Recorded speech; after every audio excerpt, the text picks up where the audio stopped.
अगर आप राजस्थान सरकार की मुख्यमंत्री कन्यादान योजना के लिए एलिजिबल हैं तो किस प्रकार से ऑनलाइन आवेदन फॉर्म भर सकते हैं, तो स्टेप बाय स्टेप कंप्लीट जानकारी देने वाला हूं।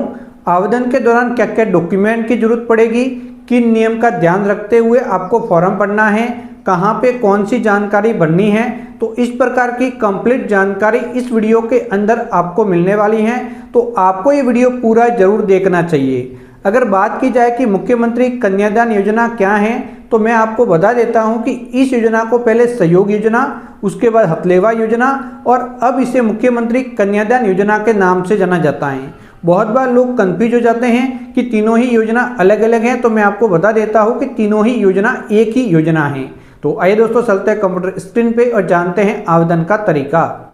कन्यादान योजना का ऑनलाइन आवेदन फॉर्म भरने के लिए जो आवेदक हैं उसके नाम से SSO ID बना लेनी है।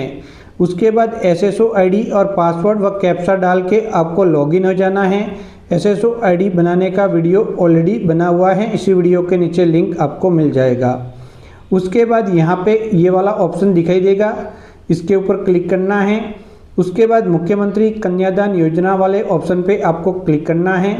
समाज कल्याण विभाग की जितनी भी योजनाएं हैं सभी का ऑप्शन यहाँ पे दिखाई देता है।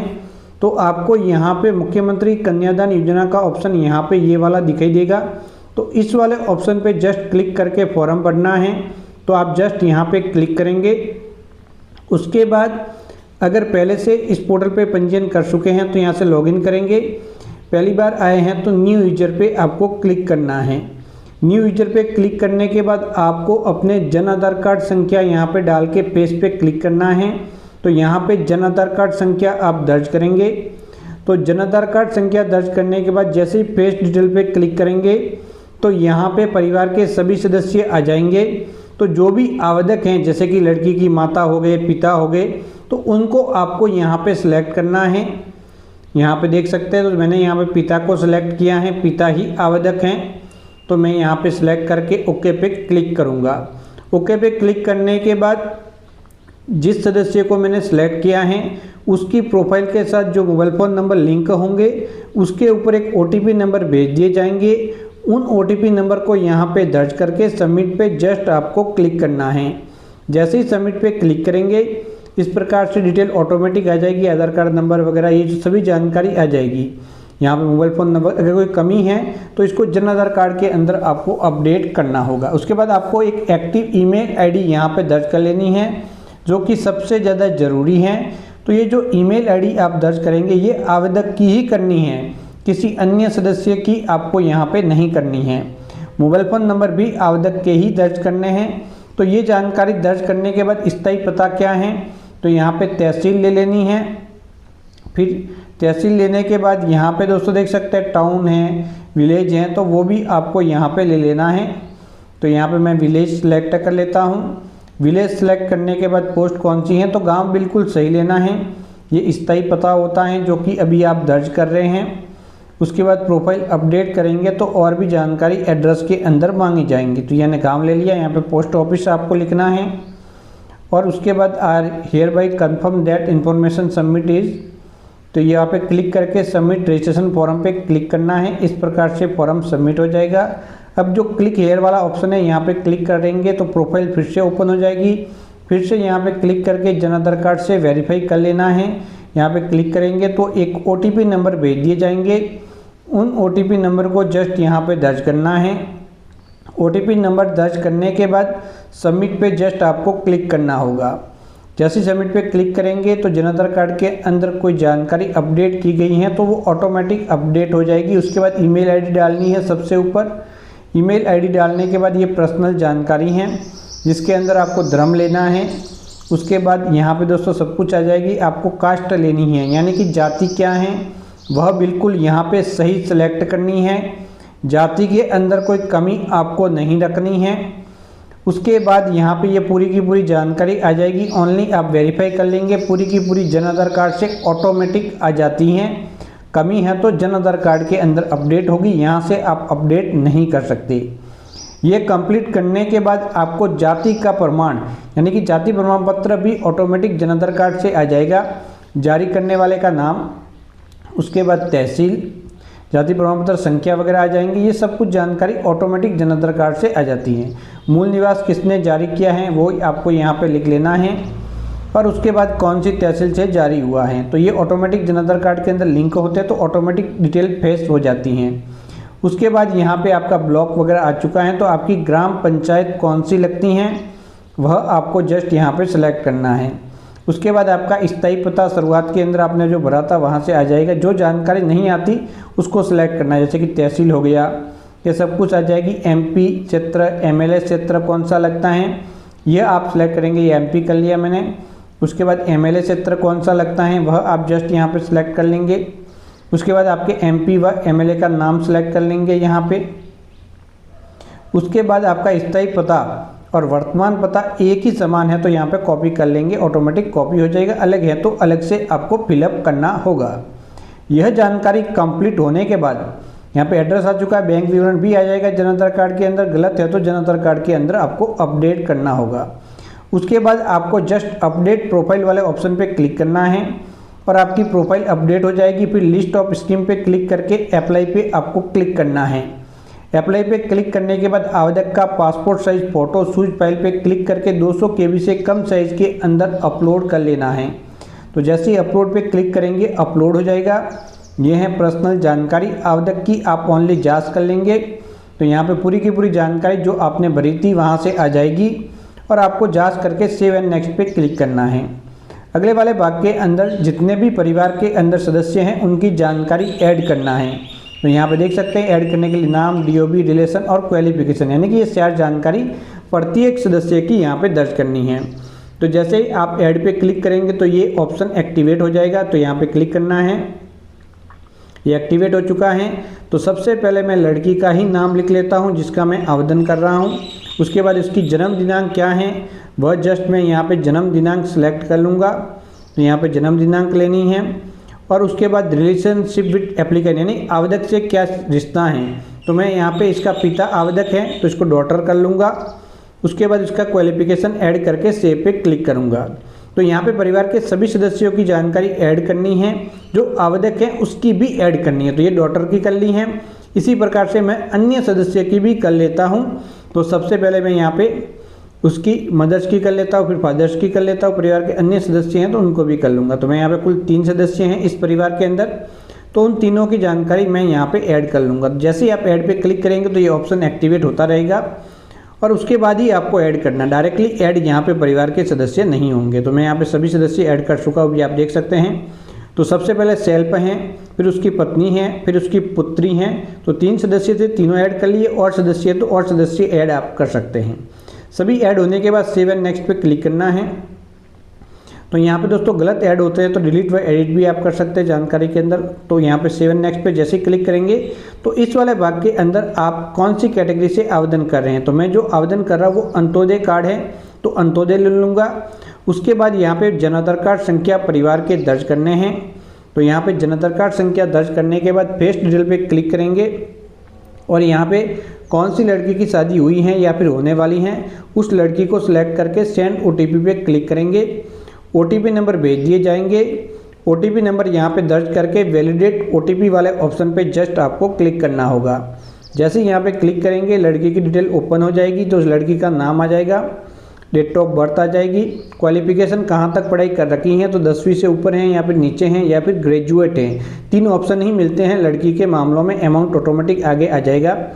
अब विवाह की दिनांक कौन सी थी, यानी कि मैरिज डेट कौन सी थी, तो मैरिज सर्टिफिकेट पे देख के बिल्कुल सही यहाँ पे दर्ज करनी है, वरना फिर आगे आपको एरर मिलेगी। उसके बाद यहाँ पे डेट ऑफ बर्थ यानी कि जन्म के प्रमाण के अंदर कौन सा डॉक्यूमेंट लगाना चाहते हैं, बर्थ सर्टिफिकेट या फिर 10वीं की अंक तालिका। तो अगर बर्थ सर्टिफिकेट बना हुआ है तो वही लगाना है, अगर बना हुआ नहीं है तो उस मामलों में 10वीं की अंक तालिका आप यहाँ पे लगा सकते हैं। तो उसके बाद वह डॉक्यूमेंट आपको स्कैन करके अपलोड करना होगा। तो यहाँ पे मैंने सेलेक्ट किया है।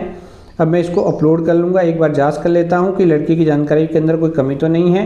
फिर इस प्रकार से मैं अपलोड कर लूँगा। फिर यहाँ पे क्लिक करूँगा तो लड़की की डिटेल वेरीफाई हो जाएगी। ओके पे क्लिक करूँगा। अब यहाँ पे जो लड़की का पति है वो राजस्थान से बाहर है तो यहाँ पे क्लिक करके मैनुअली ये जानकारी भरनी है। लेकिन अगर राजस्थान के अंदर का ही है तो जन आधार कार्ड नंबर डालना है।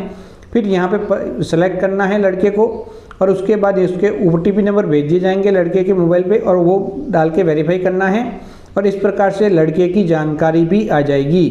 तो यहाँ पे देख सकते हैं जिस लड़की को सिलेक्ट किया उसके पति की जानकारी ये है, तो इसको भी आपको वेरीफाई करना होगा। तो इसके लिए सबसे पहले यहाँ पे ग्रूम का नाम आ जाएगा, यानी कि पति का नाम, फिर डेट ऑफ बर्थ आ जाएगी। तो आपको यहाँ पे एक तो क्वालिफिकेशन सिलेक्ट करना है, दूसरी जानकारी उसके जन्म आधार कार्ड से आ चुकी हैं। अब ये जो लड़का है जो क्या करता है, तो यहाँ पे जो भी काम करता है वह लेना है। तो मैं यहाँ पे ग्रेजुएट लेता हूँ, इसने ग्रेजुएशन कर रखी है लड़के ने। अब यहाँ पे दोस्तों आपको लेना है कि लड़का क्या करता है, जैसे कि प्राइवेट नौकरी है तो प्राइवेट जॉब लिख लो या फिर प्राइवेट नौकरी लिख लो, सरकारी नौकरी है, बेरोजगार हैं तो जो भी हैं वो आप जस्ट यहाँ पे लिख लेंगे, मजदूर हैं तो मजदूर लिख लेंगे। तो इसी प्रकार से आप यहाँ पे लिख लेंगे, फिर तहसील ले लेंगे, फिर विलेज कौन सा है तो वह आपको बिल्कुल सही लेना है, विलेज हो गया, तहसील हो गया। उसके बाद जो एड्रेस है ये जन आधार कार्ड से ऑटोमेटिक आके यहाँ पे दिखाई देता है, तो इसकी एक बार जांच कर लेनी है कि सही से एड्रेस प्रदर्शित हो रहा है या फिर नहीं, कोई कमी तो नहीं है, आगे जाके एरर भी आ सकती हैं। तो यहाँ पे दोस्तों देख सकते हैं ये बिल्कुल सही एड्रेस है, तो मैं ऐसे ही इस एड्रेस को रहने दूंगा। फिर एक एड्रेस लाइन 2 के अंदर आप ब्लैंक छोड़ सकते हैं, लिखना चाहते लिख सकते हैं। फिर पोस्ट ऑफिस कौन सा है वह यहाँ पे लिखना है। उसके बाद यहाँ पे एड्रेस लाइन 3 के अंदर एड्रेस डालना है, पिन कोड डालने हैं। फिर जो मैरिज रजिस्ट्रेशन सर्टिफिकेट है, यानी कि जो मैरिज सर्टिफिकेट है उसके नंबर यहाँ पे डालने हैं। तो इस नंबर को बिल्कुल सही डालना है।